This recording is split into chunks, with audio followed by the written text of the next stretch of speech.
انصاف پر مضبوطی سے قائم رہنے والے بنو۔ یہ صرف کبھی کبھار انصاف کی بات نہیں، بلکہ ایسا مزاج پیدا کرنا کہ انسان ہر حال میں انصاف کا ساتھ دے۔ قسط کے جو مفہوم ہیں، حقوق ادا کرنا ہے، کسی پر ظلم نہ کرنا، مظلوم کی مدد کرنا اور گواہی میں حق بات کہنا، یہ ساری چیزیں اس میں شامل ہیں۔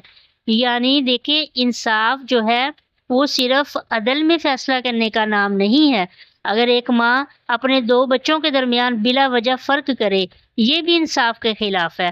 اگر دو بہنوں میں ایک کے ساتھ محبت کی وجہ سے ہمیشہ اس کی غلطی کو نظر انداز کیا جائے اور دوسری کو معمولی غلطی پر بھی اسے ڈانٹا جائے، تو یہ بھی انصاف کا مسئلہ ہے۔ کاروبار میں بھی اپنے فائدے کے لیے دوسروں کا حق روک لیں، یہ بھی انصاف کے خلاف ہے۔ دیکھیے پھر اللہ تعالیٰ فرما رہے ہیں کہ وَلَوْ عَلَىٰ أَنفُسِكُمْ، اگرچہ وہ انصاف خود تمہارے اپنے خلاف ہی کیوں نہ ہو۔ یہ انصاف کا سب سے بلند درجہ ہے، کیونکہ دوسروں کے خلاف سچ بولنا نسبتاً آسان ہے، لیکن اپنی غلطی تسلیم کرنا بہت مشکل ہے۔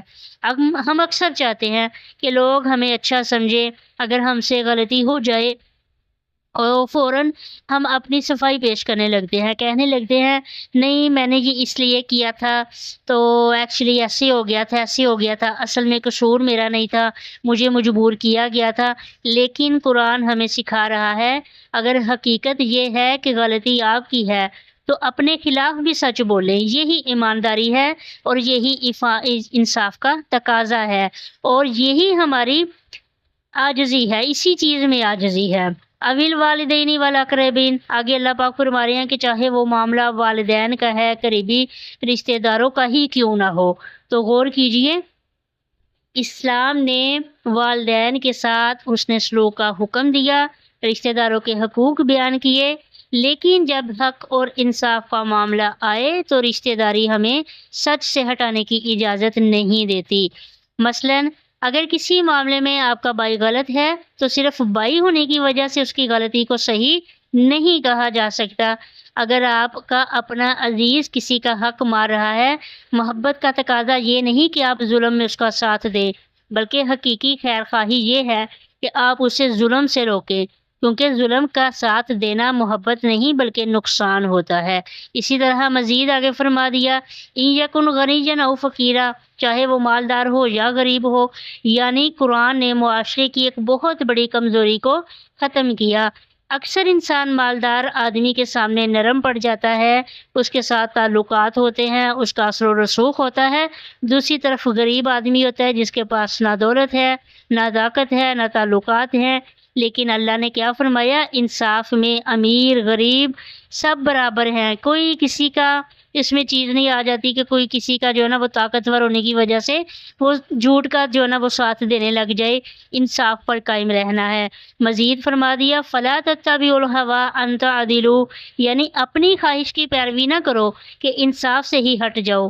یہاں قرآن نے انصاف کی جو نشاندہی فرمائی ہے، انصاف کی جو بات کی ہے، وہ سب سے بڑے دشمن کی نشاندہی کر دی ہے۔ انصاف سے ہٹنے والا سب سے بڑا دشمن انسان کا وہ کون ہے؟ نفس ہے، خواہش ہے۔ ہم جانتے ہیں ہمارا حق کیا ہے، لیکن دل چاہتا ہے فیصلہ ہمارے حق میں ہو۔ ہم جانتے ہیں فلاں شخص صحیح ہے، لیکن چونکہ وہ ہمارا پسندیدہ نہیں، اس لیے ہم اس کی بات ماننے کو تیار نہیں۔ پھر اللہ تبارک و تعالیٰ آخر میں فرماتے ہیں وَإِن تَلْوُوا أَوْ تُعْرِضُوا، اگر تم گواہی میں ہیر پھیر کرو یا گواہی دینے سے گریز کرو۔ یعنی انسان صرف جھوٹی گواہی دے کر ہی گناہ گار نہیں ہوتا، بلکہ اگر اسے حق معلوم ہے اور وہ جان بوجھ کر گواہی چھپا لیتا ہے، حق بات کہنے سے پیچھے ہٹ جاتا ہے یا اپنی گواہی کو اس طرح بدل دیتا ہے کہ حقیقت کچھ اور بن جائے، تو یہ بھی خطرناک معاملہ ہے۔ پھر آخر میں اللہ فرماتے ہیں فَإِنَّ اللَّهَ كَانَ بِمَا تَعْمَلُونَ خَبِيرًا، کہ اللہ تعالیٰ تمہارے اعمال سے پوری طرح باخبر ہے۔ لوگوں سے تو بات چھپی رہ سکتی ہے، لیکن اللہ تعالیٰ کی عدالت میں اللہ کے سامنے کچھ بھی چھپا نہیں ہوتا۔ وہ ہماری بات بھی جانتا ہے، وہ ہمارے اعمال کو بھی دیکھتا ہے، ہمارے دل کی نیت سے بھی باخبر ہے۔ یا ایھا الذین آمنوا، یہاں پھر ایمان والوں کا ہی نام لے کر خطاب کیا جا رہا ہے۔ یا ایھا الذین، اے ایمان والو، اے وہ لوگو آمنو جو ایمان لائے، آمنو ایمان لاؤ، باللہ اللہ پر، یعنی اے ایمان والو، آگے مطالبہ کیا جا رہا ہے ایمان لاؤ اللہ پر، ورسولہ اور اس کے رسول صلی اللہ علیہ وآلہ وسلم پر، والکتابی اور اس کتاب پر، الذی وہ نزل علی رسولہ جو نازل کی اپنے رسول پر، والکتاب الذی اور اس کتاب پر جو انزل من قبل جو اس سے پہلے نازل کی گئی، ومن یکفر باللہ اور جو کوئی کفر کرتا ہے، جو کوئی انکار کرتا ہے، باللہ اللہ تعالیٰ کا، وملائکتہ ومن یکفر اور ومن یکفر باللہ اور جس نے کفر کیا اللہ کا، جس نے اللہ کا انکار کیا، وملائکتہ اور اس کے فرشتوں کا، وکتبہ اس کے کتابوں کا، ورسولہ اور اس کے رسولوں کا،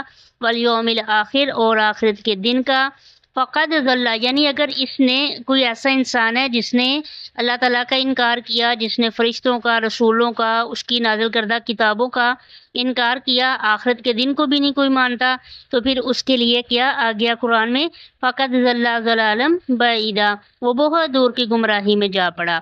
دیکھیں یہاں ایک سوال پیدا ہوتا ہے، جب اللہ فرماتے ہیں نا کہ اے ایمان والو، تو پھر آگے کیوں فرمایا آمنو باللہ، یعنی خطاب تو ہو رہا ہے کہ اے ایمان والو، لیکن آگے ایک چیز آ گئی ہے، پہلے اس کو مخاطب بھی یہی آ گیا یا ایھا الذین آمنو، پھر آگے مزید آ گیا آمنو باللہ، اے ایمان والو، ٹھیک ہے، تو اللہ پر ایمان لاؤ۔ کیا ایمان والے پہلے ہی ایمان نہیں رکھتے؟ ایک سوال آتا ہے ذہن میں، انسان سوچے تو کہ یہ تو یہی بات ہو گئی کہ انسان جو ہے وہ تو پہلے ہی ایمان والے ہیں، مخاطب بھی کیا گیا اسی طرح، لیکن مزید ان کو کہا جا رہا ہے اے ایمان والو ایمان لاؤ اللہ پر، کیا ایمان والے پہلے ہی ایمان نہیں رکھتے؟ یہاں پر مفسرین نے واضح کیا ہے کہ اس میں ایمان کی تکمیل، مضبوطی اور اس پر مسلسل قائم رہنے کی دعوت ہے، یعنی ایمان صرف زبان سے مان لینے کا نام نہیں ہے، بلکہ ایمان کو دل میں مضبوط کرنا، اس کے تقاضوں کو پورا کرنا اور اس پر ثابت قدم رہنا بھی ضروری ہے۔ جیسے کہ ہم نماز میں بار بار دہراتے ہیں اہدنا الصراط المستقیم، اے اللہ ہمیں سیدھا راستہ دکھا، حالانکہ ہم مسلمان ہیں، راستے پر ہیں، پھر بھی بار بار ہدایت مانگتے ہیں، کیوں؟ کیونکہ انسان کو ہر وقت اللہ کی ہدایت اور ایمان کی مضبوطی کی ضرورت ہے۔ اب دیکھیں جو ایمان ہے، ایمان کے بنیادی ارکان کیا ہیں؟ آیت میں اس کے ایمان کے بنیادی جو اجزاء ہیں وہ واضح کر دیے گئے ہیں، اللہ پر ایمان، رسول اللہ صلی اللہ علیہ وآلہ وسلم پر ایمان، قرآن پر ایمان اور پہلے نازل ہونے والی آسمانی کتابوں پر ایمان۔ اور پھر آخر میں اللہ تعالیٰ فرماتے ہیں کہ اللہ تعالیٰ انکار کرنے والوں کے بارے میں فرما رہے ہیں کہ جو اللہ، فرشتوں، کتابوں، رسولوں اور آخرت کا انکار کرے وہ بہت دور کی گمراہی میں جا پڑا۔ یعنی ایمان کوئی ایسا معاملہ نہیں ہے کہ انسان اپنی پسند کے مطابق کچھ چیزیں مان لے اور کچھ کو چھوڑ دے۔ مومن تو وہ ہے نا جو اللہ کے بتائے ہوئے پورے نظام کو ایمان کے ساتھ قبول کرے۔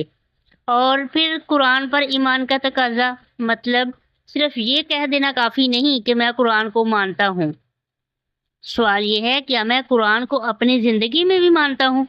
اگر قرآن انصاف کا حکم دیتا ہے تو کیا میں انصاف کرتی ہوں؟ اگر قرآن سچ بولنے کا حکم دیتا ہے تو کیا میں سچ بولتی ہوں؟